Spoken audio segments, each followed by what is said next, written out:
2, 1. Subscribe. अरे बिद्दू, आज घर में बहुत काम है। आज तुझे स्कूल जाने की जरूरत नहीं है। लेकिन दादी, आज तो स्कूल में मेरा टेस्ट है। अरे एक दिन स्कूल नहीं जाएगी तो ऐसी कौन सी तेरी कलेक्टर की पढ़ाई छूट जाएगी। वैसे भी मैं देख रही हूँ आजकल तो बड़ी भीड़ हो गई है। अपनी दादी की बातें सुनकर बिंदु नाराज हो जाती है। तभी उसकी माँ कहती है, अरे बिंदु, इतनी छोटी बात में मुंह फुलाने की क्या जरूरत है। दादी बिल्कुल सही कह रही हैं। लड़कियों को तो घर के काम काज सीखना चाहिए। अरे बहू, रमेश के लाड़ प्यार ने इसे बिगाड़ रखा है। कम से कम तू तो मेरी बात समझती है। अच्छा, मेरी पूजा का समय हो गया है, मैं पूजा करने जा रही हूँ। इतना कहकर रमेश की माँ वहाँ से चली जाती है। इस तरह बिंदु की दादी और माँ दोनों अक्सर उसे घर के कामों में ही उलझा कर रखते थे। कुछ दिनों के बाद राजू और बिंदु के 10वीं के रिजल्ट्स आते हैं। दोनों बच्चे दादी को अपना अपना रिपोर्ट कार्ड दिखाते हैं। शाबाश मेरे लाल, तू तो बड़े अच्छे नंबरों से पास हुआ है।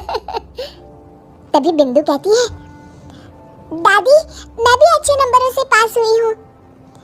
रमेश की माँ बिंदु को अनदेखा करते हुए कहती है, हाँ हाँ ठीक है, अभी यहाँ खड़ी क्या कर रही है, सुन लिया मैंने। जाकर मेरे लिए चाय बना कर लिया। बिंदु उदास होकर चाय बनाने किचन में चली जाती है। तभी राजू कहता है, दादी मैं क्रिकेट के कोचिंग सेंटर में एडमिशन लेना चाहता हूँ। अरे वाह राजू बेटा, ये तो तूने बड़ी अच्छी बात कही। तू कल ही अपना एडमिशन करा ले, जितनी भी फीस होगी मैं दे दूंगी। अरे एक दिन मेरा पोता विराट कोहली बनेगा। इस तरह अक्सर रमेश की माँ अपनी पोती बिंदु के साथ दुर्व्यवहार करती थी। कुछ दिनों के बाद रमेश की माँ और उसकी पत्नी दोनों सास बहू मिलकर राजू का एडमिशन अच्छे स्कूल में करवा देते हैं, लेकिन बिंदु का एडमिशन नहीं करवाते। इस बात से नाराज होकर बिंदु अपनी दादी से कहती है, लेकिन दादी मुझे भी आगे की पढ़ाई करनी है। अरे क्या करेगी आगे की पढ़ाई लिखाई करके हैं? आज से ये पढ़ाई का भूत अपने दिमाग से उतार दे। इतना कहकर रमेश की माँ वहाँ से चली जाती है। उस दिन के बाद से बिंदु की पढ़ाई हमेशा के लिए छूट जाती है और उसकी दादी उससे घर के सारे काम करवाना शुरू कर देती है। इस तरह उसका सारा दिन घर के कामों में ही बीत जाता था। कुछ दिन बीत जाते हैं और एक दिन रमेश छुट्टियों पर घर आता है। बिंदु को घर के काम करते हुए देख उससे कहता है, अरे बिंदु बेटा, तुम स्कूल नहीं गई? पिताजी, दादी ने मेरा एडमिशन कराने से मना कर दिया है। वे कहती है घर पे रहकर घर के काम करना सीख। अपनी माँ का ये बर्ताव देख रमेश को बहुत गुस्सा आता है और वो अपनी माँ से कहता है, माँ ये तुमने क्या किया? आगे की पढ़ाई के लिए स्कूल में बिंदु का एडमिशन क्यों नहीं करवाया? अरे बेटा, लड़की जात है, ज्यादा पढ़ लिख कर क्या करेगी। वैसे भी शादी के बाद तो इसे घर के ही काम करने हैं ना।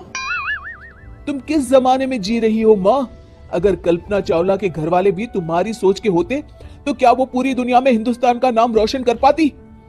इसका स्कूल छुड़वाकर तुम इसका भविष्य बर्बाद कर रही हो, लेकिन मेरे रहते ऐसा नहीं होगा। बिंदु बेटा, कल ही तुम्हारा एक अच्छे स्कूल में एडमिशन करा दूंगा। तुम जितना चाहे उतना पढ़ो।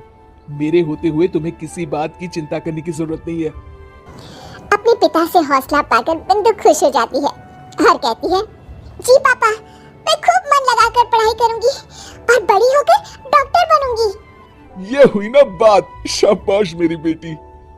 शिक्षा, लड़का हो या लड़की, हमें दोनों को आगे बढ़ने का मौका देना चाहिए।